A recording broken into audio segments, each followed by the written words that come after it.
Ол шешесі қайтыс болғалы зират басына 3-ші күн қатарынан келіп тұр. Басқа басар жер, барар тауы қалмаған іспетті. Бұл өмірде оған шешесінен өзге еш жақын жан жоқтығын.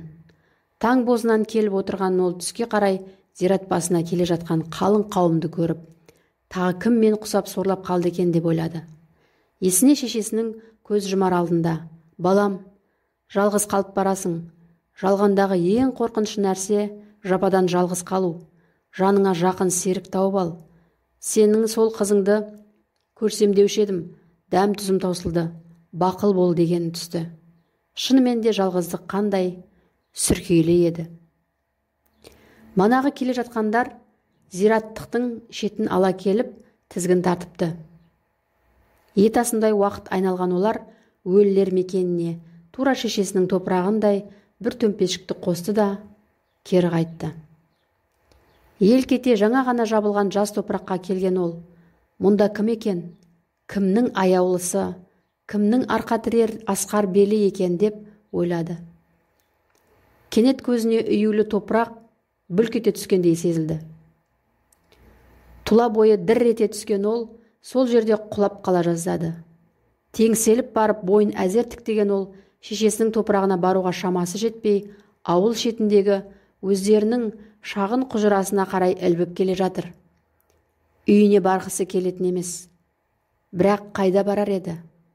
Ақыры үйіне жеткен ол қиюы кеткен жылауық есігін жаппастан қолына ілінген марқұм шешесінің пальтосын жамылды да тас бүркеніп жатып қалды. Ертесі түс әлетінде оянған ол тұла бойының от болып жанып жатқанын сезді. Таңдайы кеуіп жатыр екен.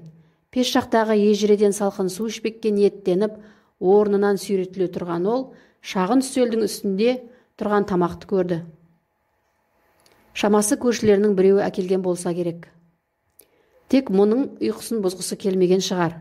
Я болмаса, оның жанарындағы тұнып тұрған қасіретті көргенге дәті жетпеген болар. Тамақтың жартысын да түгете алмаған ол төсекке қайта құлады. Арада 10 күн өткен соң ғана барып, қалпына әзер келген ол таң сәріден анасына қарай жолға шықты. Әп сәтте зиратқа да жетті. Неге екенін өзі де білмейді. Әлде бір сезім ана жолы осында жерленген адамның кім екенін білгісі келіп, солай қарай бұрылды. Ішінен осы кезге дейін басына ескерткіш тақта қойған шығар деп күбірлеп келе жатып, өзінің межелі жерге жетіп келгенін байқамайда қалды. Топырақ әлі ескіре қоймаған екен. Басына қойылған ескерткіш тақтаға қарап, ол тағы да талып қала жаздады. Тақтада кәдімгі ай көрікті арудың тірі суреті. Жасы 20-ға жетпей-ақ тағдыры талқандалған қыршын қыз. Тастағы суретке телміріп отырып, ол тағы да анасының «жаныңа жақын серігіңді тап» деген несіне алды. Мына қыз өлмеген болсашы, мен осыны жаныма мәңгілік серік етіп алсамшы деп ойлады. Сонда барып, жоқ, мен тура осы қызға ұқсайтын аруды қалай да табанын деп, өзіне өзі күбірлеп, шешесінің қабіріне қарай барды. Бір шымшым топырағын алып құшырлана ескеген ол: «Жаным, ана, мен енді сенің соңғы айтқаны аманатыңды орындау үшін талпынамын. Сондықтан біраз уақытқа келе алмай қалуым мүмкін. Басыңа ешкім келмей жалғызсырайтын шығарсың. Мен өмірлік серігім туралы таңдауымды жасадым. Енді соны орындамаққа аттанамын» деді. Жанарынан бір тамшы жас үзіліп түскен ол жайымен орнынан тұрды да манағы қыздың қабіріне қарай аяңдады. Тастағы бейненің алдына келіп жүгініп отырған ол: «Ей, аппақ ай ару, мен саған анамды жалғызсыратпашы деп өтінгелі келіп отырмын. Менің бір тілегімді орындашы. Мен анамның аманатын орындамаққа кетіп барамын. Тура сендей сымбатты аруды іздемекпін» деді. Қыз бейнесіне ұзақ қараған ол ақыры орнынан тұрып, белін шарт буды да ауылға қарай тартты. Ол содан бастап аттай 7 жыл бойы сол бейнелі аруды іздеумен болды. Бірақ еш жерден таппады. Қайта айналып ауылға келгенде ауылдағылар оны бейшара бала шешесі қайтыс болғалы ой соқты болып ауырып қалды деп мүсіркесті. Ол ауылға келгелі анасының қабіріне де бармады. Ана аманатын орындай алмағанына өзін айыпты санап жүргенді. Кімнен көмек сұрарын білмей дал ұрды. Ақыры осы ауыл жынды атанған қаңғыбас кейуанаға кезігіп, мұңын шақты. Қораның шетіндегі қара төбет мүжіп жатқан кеттік жауырынды иттен қаңқылдап жүріп тартып алған кемпір оны күнге қаратып ұстап, аз кем отырды да: «Жоқ, сен оны бұл өмірде ешқашанда таппайсың. Ол әлде қашан өліп қалыпты. Онымен тек арғы әлемде ғана қауыша алады екенсің. Ол да сені сарыла күтіп жатыр екен» деп, әдірәм қалғыр қу сүйекті «мен жейді» деп пең, сонша қаңқылдап «мә тамағыңа тығылсын» деп жауырынды манағы төбетке қарай лақтырып жіберді де, беліндегі сала құлаш қарала жіпті шұбартып, ауылдың ана басына қарай заулап бара жатты.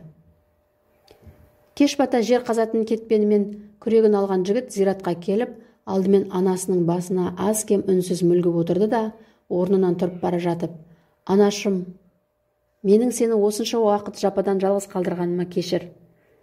Мен сенің аманатыңды орындамаққа алыс сапар шектім. Еш жерден жаныма жақын серігімді таппаған едім. Ақыры ол сенің жаныңда жатыр екен. Енді ертеңнен бастап біз бірге боламыз. Тек бір күн күт» деді де, баяғы қыздың қабірінің басына келді. Ерте шыққан ай сәулесінің астында қыз суреті баяғы күлімсіреген қалпында тұр екен. Жігіт ләм-мим деместен қыз қабірінің ірге жағын қаза бастады. Таң ата қыздың ақымына жетті.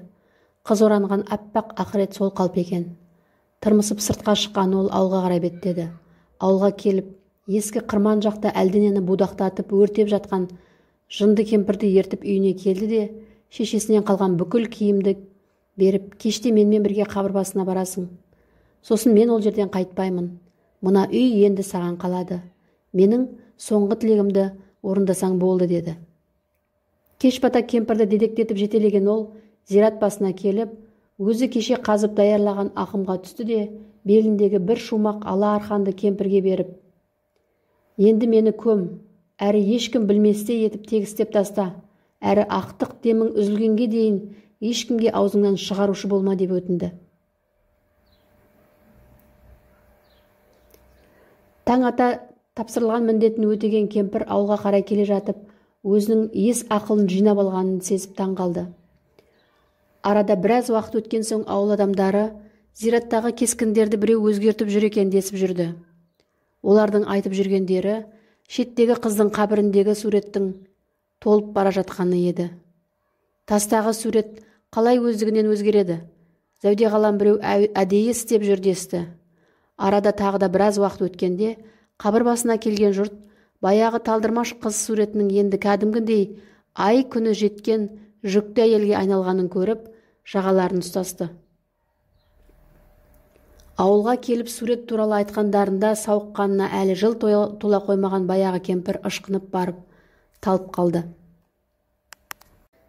Бейшара, бұл өмірде не көрді? Сауыққанына әлі жыл болмады, арманда кетіп бара жатыр-ау» десті жұрт, оны ақырғы сапарға аттандырып жатып. Ал соңғы рет тілге келген кемпір: «Мен бұл өмірде не көрмедім? Неге куә болмадым? Өлі мен тірінің махаббатына, солардың қауышуына да куә болдым. Ертең ерте зират шетіндегі осыдан 7 жылдың алдында жерленген қыздың зиратын барып көріңдер» деп үзіліп кетті. Ақыры есінен қайта адасты десті жұрт.